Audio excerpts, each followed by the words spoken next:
बिस्मिल्लाहिर्रहमानिर्रहीम। मुअज़्ज़िज़ बहनों और भाइयों, हदीस मुबारक आपके सामने एक बार फिर से लेकर हाजिर हुआ हूँ।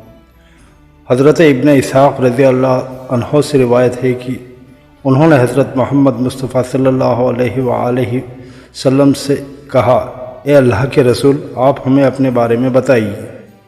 आप सल्लल्लाहु अलैहि वसल्लम ने फरमाया, मैं अपने वालिद इब्राहीम अलैहिस्सलाम की दुआ हूँ, ईसा अलैहिस्सलाम की बशारत हूँ, और मेरी वालदा मोहतरमा ने हालात हमल में देखा कि उनके जिस्म से एक नूर निकला जिसने मुल्क शाम में बसरा के महलों को रोशन कर दिया।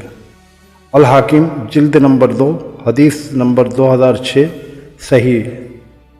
मुस्तफ़ा जान रहमत ने इरशाद फरमाया, हज़रत उसामा बिन ज़ैद रज़ी अल्लाह अन्हु से रिवायत है कि उन्होंने हज़रत मोहम्मद मुस्तफ़ा सल्लल्लाहु अलैहि वसल्लम से दरियाफ़्त किया कि या रसूल अल्लाह सल्लल्लाहु अलैहि वसल्लम, मैं आपको माह शाबान के अलावा किसी और महीने में इस तरह से पाबंदी के साथ रोज़े रखते हुए नहीं देखता।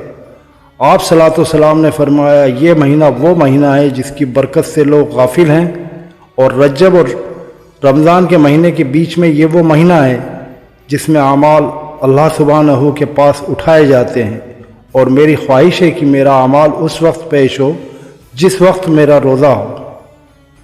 सुनन नसाई जिल्द नंबर 2 हदीस नंबर 268 हसन। मुअज़्ज़िज़ बहनों और भाइयों, कीमती बात नंबर 1, ज़ुबान को शिकवे से रोक, खुशी की ज़िंदगी अता होगी। हज़रत अबू बकर सिद्दीक़ रज़ी अल्लाह अन्हु। नंबर 2, सुबह की नींद इंसान के इरादों को कमज़ोर करती है। मंजिल को हासिल करने वाले कभी देर तक सोया नहीं करते। सैयदना मौला अली मुश्किल कुशा रज़ी अल्लाह अन्हु। नंबर 3, बुरे दोस्तों से बचो, कहीं वो तुम्हारा तारुफ ना बन जाए। हज़रत इमाम मलिक रहमतुल्लाह अलैह। मुअज़्ज़िज़ बहनों और भाइयों, इल्म दीन सीखते रहिए, इल्म दीन सिखाते रहिए, और इल्म दीन घर घर पहुँचाते रहिए। अल्लाह तमाम आलम इस्लाम को अपनी हिफ्ज़ व अमान में रखे।